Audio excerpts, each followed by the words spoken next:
Olá, gente, tudo bom? Eu me chamo Júlia. Hoje eu tô aqui pra falar um pouco de como eu me converti, como foi meu processo de conversão. E eu vou ler um versículo pra você primeiro, que diz assim, em 2 Coríntios 3,18 vai dizer: E todos nós, que com a face descoberta contemplamos a glória do Senhor, segundo a sua imagem, estamos sendo transformados com glória cada vez maior, a qual vem do Senhor, que é o Espírito.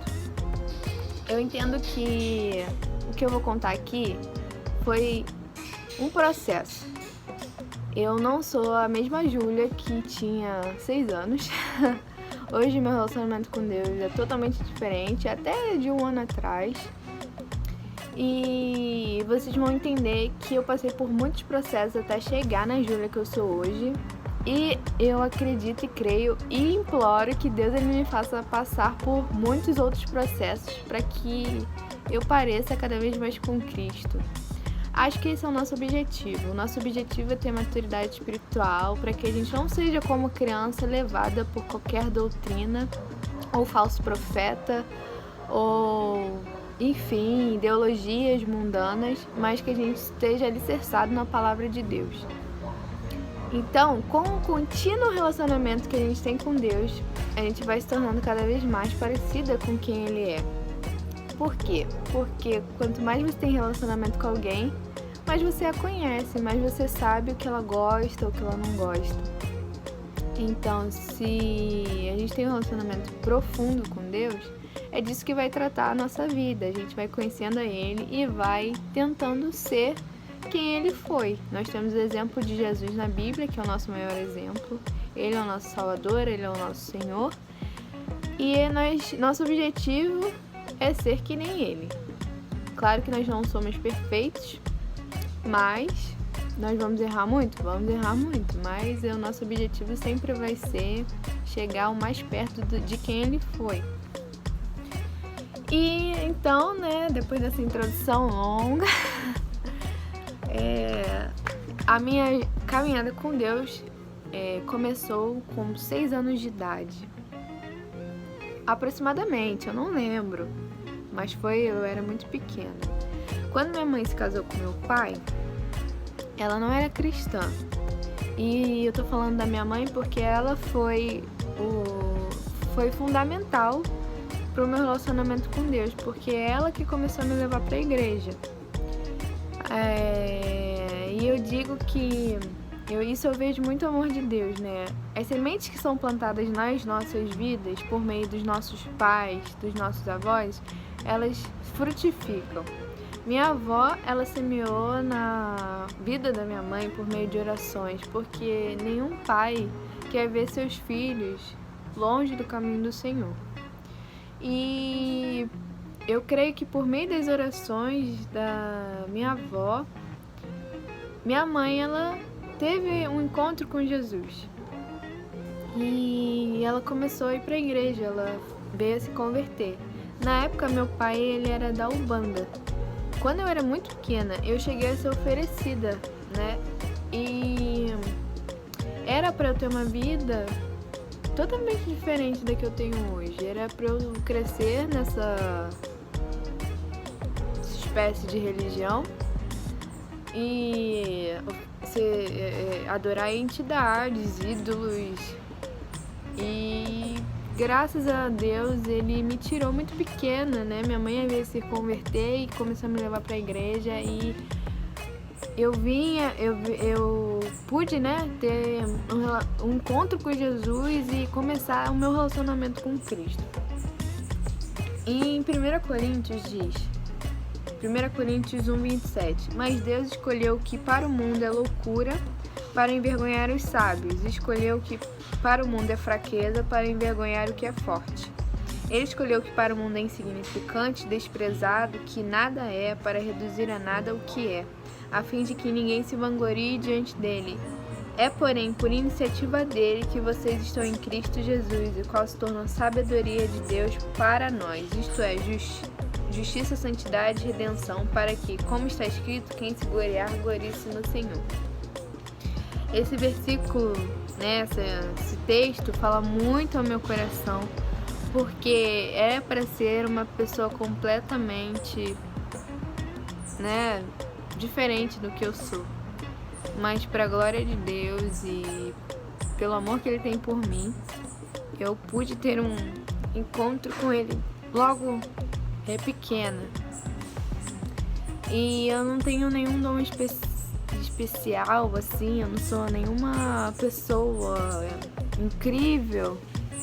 Sou uma pessoa normal.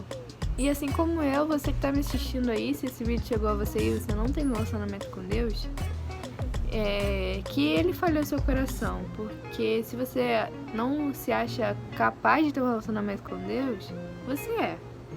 E se você acha que você não tem nenhum dom especial, não é escolhido por Ele, você também é, você é escolhido por Ele. Então, já tem 6 minutos esse vídeo, que Ele possa falar ao seu coração, esse é o meu intuito. Então, vamos lá, com 6 anos eu iniciei minha trajetória, eu era muito pequena, fazia de tudo na igreja, amava ir pra igreja, meu pai largou a banda,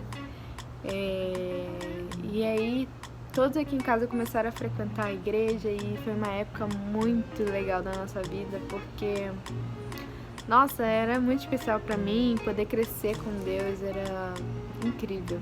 Eu fazia de tudo na igreja, gente, até hoje eu tenho esse instinto, assim, de querer servir muito. E aos 11 anos eu me batizei, eu entendi que eu deveria ter um relacionamento com Deus, eu não queria mais ter uma vida no mundo, né? Era criança e eu tinha esse entendimento de que eu deveria abandonar meu velho eu, assumir um relacionamento com Cristo e proclamar diante do público, né, diante das pessoas, que Ele era meu Senhor e Salvador. E aí com 11 anos eu me batizei. E aí eu não tinha, apesar de ter esse entendimento, eu não tinha talvez maturidade e um relacionamento tão profundo ainda com Deus, né? Eu era uma nova convertida, com 11 anos de idade, e eu virei atleta de nado sincronizado. Eu tô tentando contar rápido para que esse vídeo não dure muito. Mas amém, gente, vai durar o quanto tempo tiver que durar. E com 11 anos de idade eu me tornei atleta de nado sincronizado e eu estava decidida a me tornar a melhor atleta. Eu me empenhava bastante, eu acho que tudo que eu coloco a mão, eu me empenho muito, eu quero ser excelente. E não foi diferente, né? No nado sincronizado eu queria ser excelente, eu queria ter uma carreira, eu queria alcançar grandes lugares com aquele esporte. Infelizmente, eu coloquei esse esporte no lugar de Deus e eu idolatrei esse esporte. E por causa disso, eu acabei me afastando. Eu comecei a minha trajetória no nado e eu tinha só o domingo para descansar, porque eu treinava de segunda a sábado e era super intenso os treinos. E domingo eu queria descansar, então não tinha força para acordar cedo de manhã e ir para a escola bíblica dominical, não estava mais a fim de ir aos cultos. Enfim, quando você perde esse contato com o corpo, parece que as coisas começam a se esfriar no seu relacionamento com Deus. Nós precisamos estar em contato com o corpo, isso nos alimenta. Óbvio que isso não é a nossa principal fonte, mas é super importante a comunhão, porque na comunhão nós edificamos uns aos outros, né? E Deus, Ele preza muito comunhão e relacionamento. E foi assim, eu acabei, sabe, por causa disso, cada domingo era uma desculpa e acabei não querendo mais. E aos meus 17 anos, né? Os meus 16, na realidade, eu comecei a ter uma depressão profunda. Eu era acompanhada por 2 psicólogos, um do clube e um particular. E eu ia para os meus treinos chorando. Eu não entendia porque eu estava chorando. Eu sentia um vazio, um completo vazio. E eu eu decidi que eu deveria largar o esporte, né? Eu estava prestes a entrar para a seleção brasileira. Meus pais não entendiam a minha decisão, minhas técnicas também não. E eu também não. Eu só sabia que eu queria largar, que eu não aguentava mais, que eu não queria mais sofrer, que eu tinha um completo vazio, apesar de, sabe, ter tudo de uma certa forma, eu não tinha nada. E aí foi quando eu larguei o nado sincronizado. Tava na minha época de pré-vestibular também, eu tava decidida a entrar numa faculdade federal, e era um dos meus sonhos. E eu sabia que eu deveria estudar muito, então eu juntei o útil ao agradável, né? Eu deveria estudar muito, já queria meio que sair, e acabei, enfim, tendo essa decisão. Foi um choque pra todo mundo, porque pra todo mundo eu ia ser atleta pra sempre. Mas, amém, eu tive essa decisão, não sei se guiada pelo Espírito Santo ou se guiada pelo meu instinto, mas tomei essa decisão. Minha mãe, ela continuava indo à igreja aos domingos. Aí, um belo dia, né, eu não sei o que deu em mim, hoje eu vejo que era o Espírito Santo me tocando. Eu falei, mãe, eu vou com você pra igreja. E aí eu fui, e ao pisar na igreja, eu comecei a chorar, um choro que foi libertador pra mim. Parecia que eu tava vomitando anos de tristeza. E eu finalmente tinha encontrado a minha alegria, ou reencontrado a minha alegria, que era Deus. E ali, com 17 anos, eu comecei a minha trajetória de fato. Eu tinha uma sede, uma fome de Bíblia.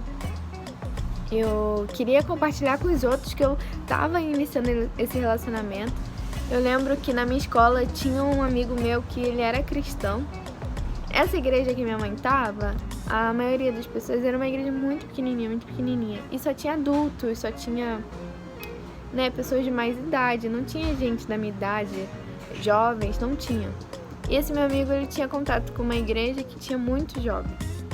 E eu, né, nessa alegria de primeiro amor, querendo compartilhar com os outros, querendo viver uma vida com Deus, eu acabei indo para a igreja desse meu amigo. E me receberam super bem, eu sou muito grata. Hoje eu não estou mais lá, mas eu sou muito grata aos anos que eu vivi lá, às coisas que eu aprendi. E eu entendi, eu fiquei 3 anos nessa igreja, mas eu entendi que eu não conseguia mais crescer espiritualmente lá. Tinham coisas que me impediam de crescer espiritualmente lá. E eu entendi por Deus que era hora de ir para uma outra congregação e para uma outra denominação. Mas nesses 3 anos, o que eu tenho de relato para dar é que eu cresci muito no meu relacionamento com Deus. Eu passei por muitas tribulações, por muitas frustrações que me fizeram crescer, mas eu aprendi que eu tinha que ter uma estabilidade no meu relacionamento com Deus. Eu não podia abandonar, nem se eu estivesse à beira da morte, eu não podia abandonar Jesus. Eu não podia negligenciar o relacionamento com Ele. Eu não podia... Se alguma proposta na minha vida fizesse com que eu me afastasse de Jesus, eu tinha que negá-la. Então eu encontrei uma estabilidade no meu relacionamento com Deus. Tive altos, tive baixos, e até hoje, né? Às vezes a gente passa por altos e baixos, mas esses 3 anos fizeram com que nada me separasse de Jesus. Eu entendi que nada poderia, nem, como diz em Romanos 8, né? Nem anjos, nem demônios, nem altura ou profundidade, nem qualquer outra criação pode me separar do amor de Jesus. Eu entendi isso perfeitamente. E aí, eu sempre acho que eu cresci, né, numa batista. Eu sempre fui muito... eu sempre aprendi muito sobre dons do Espírito Santo. Eu ainda não era batizada com o Espírito Santo, não falava em línguas, né? E essa igreja que eu estava, ela não me proporcionava isso, porque ela não acreditava. E foi aí que eu conversando com a minha mãe principalmente conversando comigo, porque ela sempre foi uma assembleiana, né, sem saber. E ela orava por mim, falava que eu tinha que sair dessa igreja. A gente entrava em muitas discussões. E aí, orando, eu entendi que era a hora de mudar de denominação. E aí que eu encontrei a DEVEC, que é hoje, até hoje, é a que eu congrego. Sou muito feliz lá. Fui batizada no Espírito Santo. Continuo passando por processos, mas eu tenho entendido o meu chamado. Eu tenho entendido os meus dons, os meus talentos. Eu tenho entendido que eu fui realmente chamada e que hoje a minha vida ela tem que mostrar a glória de Deus. Eu tenho entendido que eu tenho que viver uma vida crucificada, ou seja, não importa o que eu sofra, não importa o que eu viva, no final das contas, tudo tem a ver com Cristo. No final das contas, Ele tem que ser glorificado por meio das minhas frustrações, por meio das minhas angústias, por meio das minhas tribulações, por meio dos meus pecados vencidos. Ele tem que ser glorificado. E é assim que eu tenho vivido, gente. Muitos que me seguem enxergam que eu mudei muito. Até quando eu comecei a minha caminhada, quando eu voltei para Cristo e eu tinha muitos resquícios ainda do mundo, muitas atitudes que não condiziam com a palavra, que eu não entendia, mas que foi, como eu disse, é de glória em glória que a gente vai sendo aperfeiçoado. E eu vou continuar, hoje eu ainda tenho muitos erros e eu vou continuar sendo aperfeiçoada, vou continuar passando por processos, mas hoje eu entendo que, primeiro, Deus ele ocupa o primeiro lugar na minha vida e tem que ser assim pelo resto da minha vida. Segundo, eu fui chamada e por isso tem que influenciar em qualquer área que eu esteja, seja na faculdade, na minha futura profissão, na minha família. Eu tenho que influenciar e tenho que ser uma Bíblia ambulante. Então é isso, gente. Eu espero que esse vídeo ele tenha... Eu não contei alguns detalhes profundamente, porque isso eu acho que tem que ser pessoalmente. Mas se você tiver alguma dúvida, me fala. Se você quiser aí mais, me fala também. Começou uma música, como vocês podem ver, então não vai ser possível gravar mais. Mas que nesses 10 minutos eles tenham sido edificantes para você. Compartilha aí com quem precisa ouvir, talvez um testemunho. E é isso, gente. Tchau.